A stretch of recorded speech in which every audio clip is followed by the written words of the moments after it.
Bueno, eta jarraitzeko eta bukatzeko, Belenen eta bion artean egingo dugu amaiera. A modo de lectura de conclusiones un poco coral, hemos cambiado el guión que teníamos preestablecido. A Belén le apetece también hablar de conclusiones y no solamente concluir desde un plano más político, sino hablar de conclusiones desde un plano, bueno, del interés que a ella le suscita esta temática también. Estuvo ayer en Bilbao, en una parte de la exposición, y bueno, pues hemos acordado que lo vamos a hacer así. Bueno, Belén es la directora general de Protección a la Infancia e Inclusión Social de la Diputación Foral de Guipúzcoa, y yo me llamo Josu Gago y soy el director de Agintzari en Guipúzcoa y represento también a Zabaldus, que somos quienes hemos organizado estas jornadas.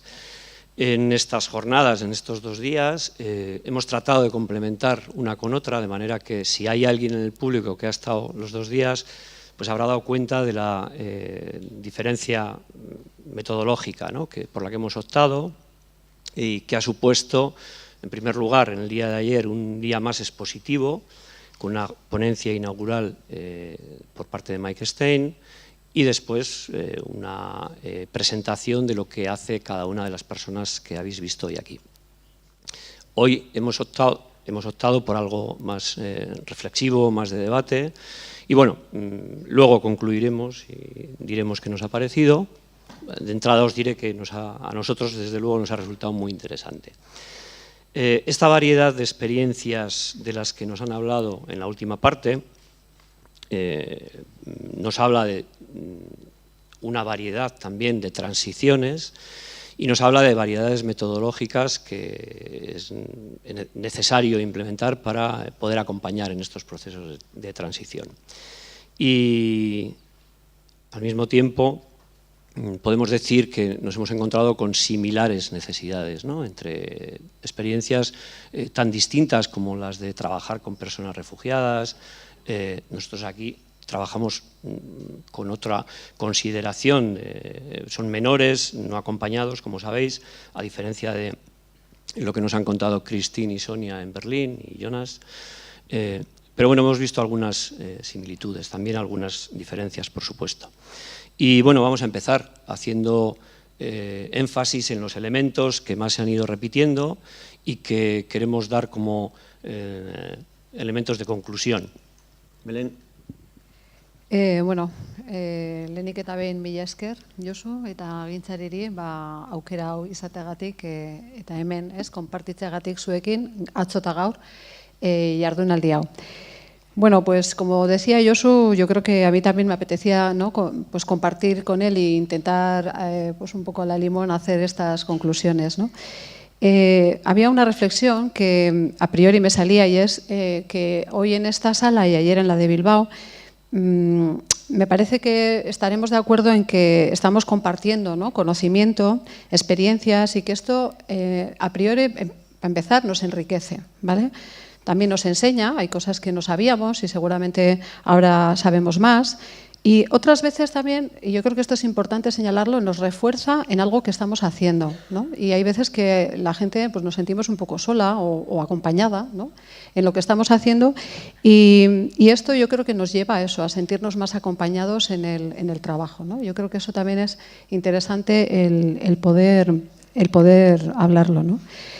En cuanto a modelo, ¿no?, yo creo que salía un tema de modelo de centralidad en la persona y continuidad en la atención. Bueno, esto, además de que la ley nuestra de servicios sociales en el País Vasco ya lo promulga y lo dice, luego llevarlo a cabo en el día a día, pues creo que nos suele costar, ¿no? Pero es importante recordarlo y tenerlo en cuenta, y esto ha salido, ¿no?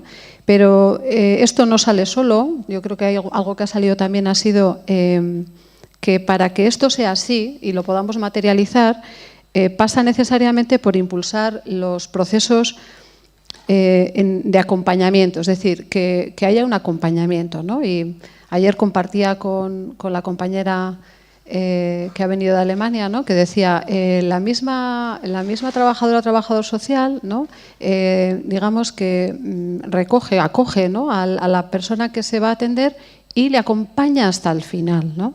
¡Jo! qué bien. Ojalá pudiéramos, ¿no?, hacerlo. Bueno, pues es algo que yo me quedo un poco con ello, ¿no? Y este acompañamiento pasa por la referencialidad, ¿no? Bueno, yo como no me cortes voy a seguir, Josu. Pues te corto. En este sentido, me ha parecido muy interesante una aportación de Mike Stein que habla del apego compensatorio, ¿no?, que supone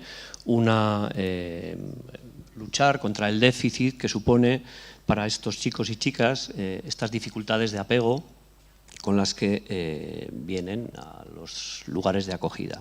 Este apego compensatorio, por lo tanto, es un elemento que favorece a su vez la resiliencia. Podríamos hablar de un largo listado de otros elementos que tienen que ver con la resiliencia, aspecto en el que ha incidido especialmente Mike Stein, pero lo vamos a dejar ahí. Vamos a dejar ese gran título que tiene que ver con la resiliencia, el fomento de la resiliencia con todas sus derivadas. Siguiendo un poco con esto, la estabilidad, ¿no? Hablábamos de estabilidad, tanto la estabilidad personal, se hablaba de la buena salud mental.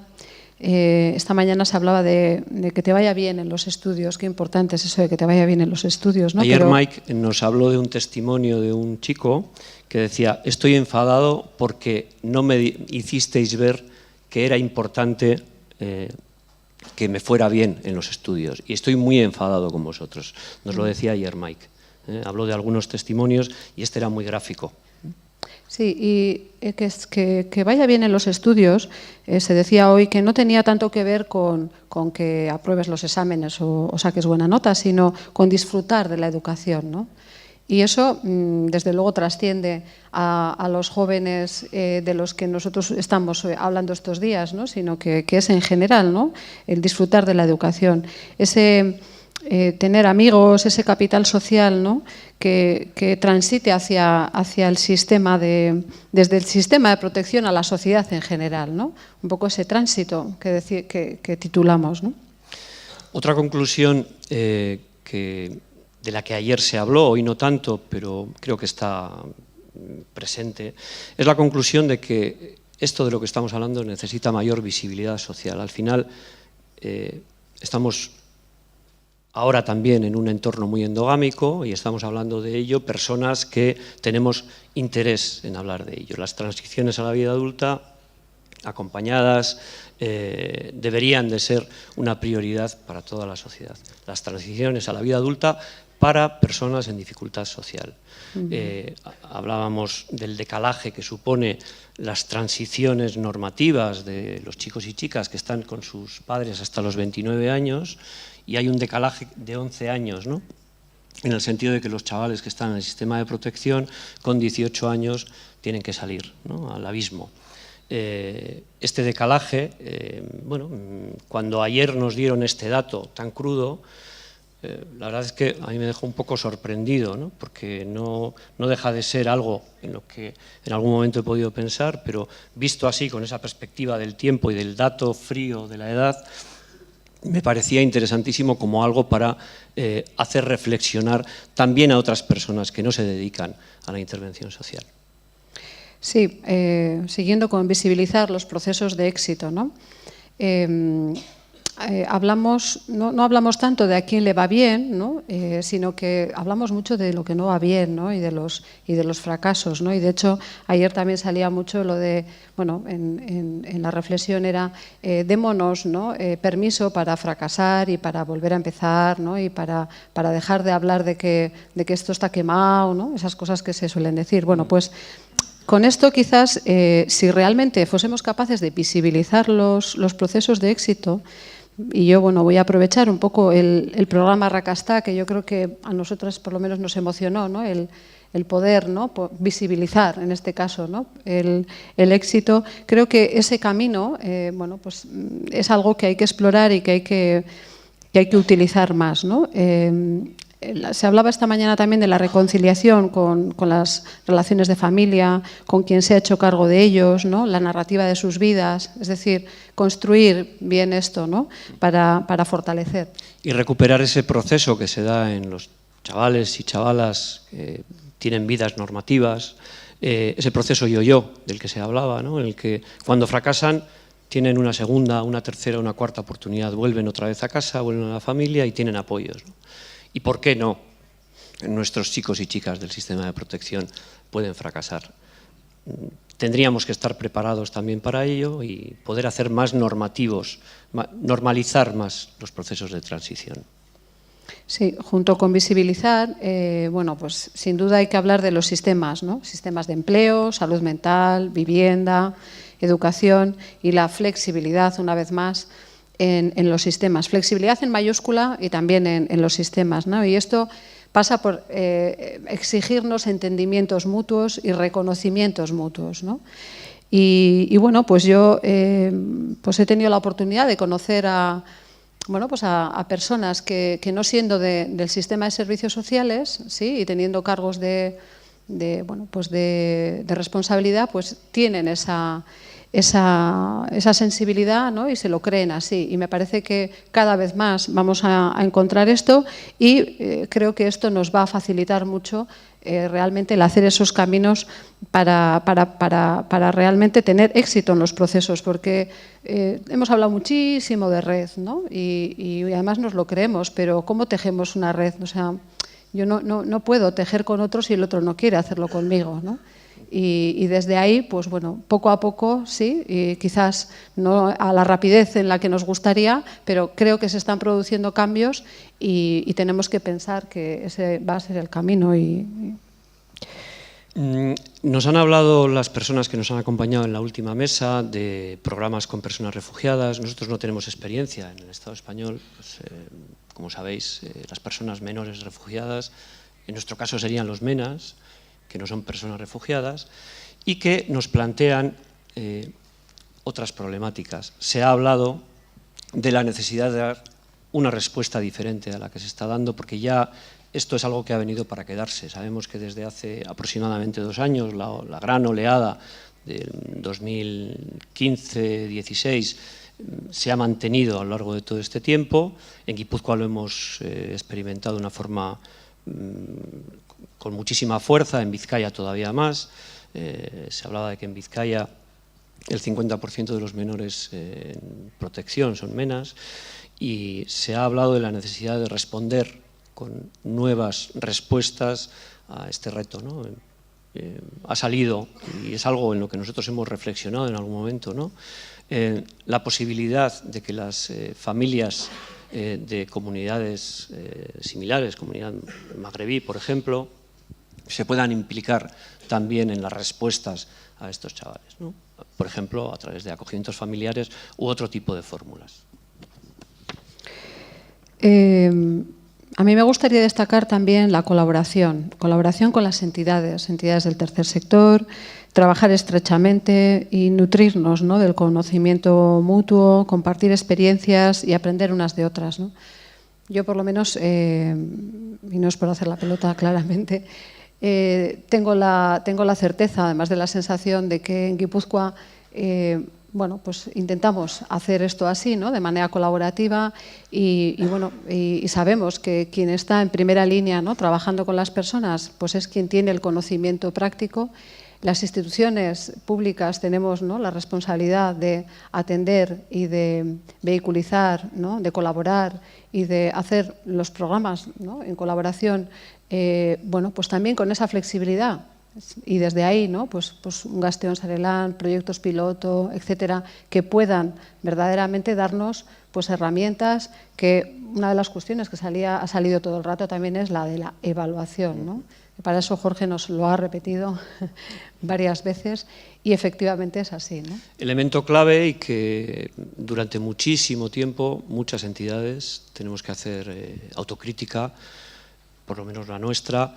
Bueno, pues nos hemos dedicado más a intervenir que a ver lo que estábamos haciendo, ¿no? Desde hace un tiempo para nosotros esto es una grandísima prioridad. Lo haremos mejor o peor, pero ya lo estamos haciendo y sin lugar a dudas este es un capítulo que requiere de más inversión por parte incluso de las entidades, pero también de las instituciones, porque Jorge lo ha dicho de una forma muy gráfica, la evaluación no es una opción, es una necesidad.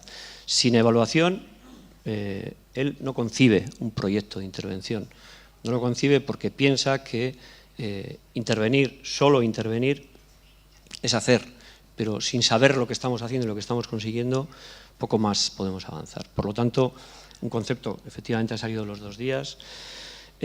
Otro concepto manido, que además ha sido parte de la última parte de la mesa, es el de la participación. Carlos ha dicho, hay que escuchar, ¿no? Tenemos que escuchar a los chicos y chicas, tenemos que escucharles y tienen que ser partícipes en la toma de decisiones sobre sus propias vidas, sobre sus propios proyectos. Sí, retomando también lo que ha salido ahora al final, por lo menos yo lo he escuchado al final, ha habido un ratito, confieso que no he estado esta mañana por un tema que me ha sacado de aquí, y es el voluntariado, ¿no? El voluntariado, me decía Josu, qué tema, ¿no? Complejo. Sí, pues efectivamente, a lo mejor lo hemos complejizado, igual era más fácil, ¿no? Pero en esto de que normativizamos tanto y garantizamos y bueno, no sé cuántas cosas más, pues igual algo que es sencillo, pues igual lo hemos complejizado.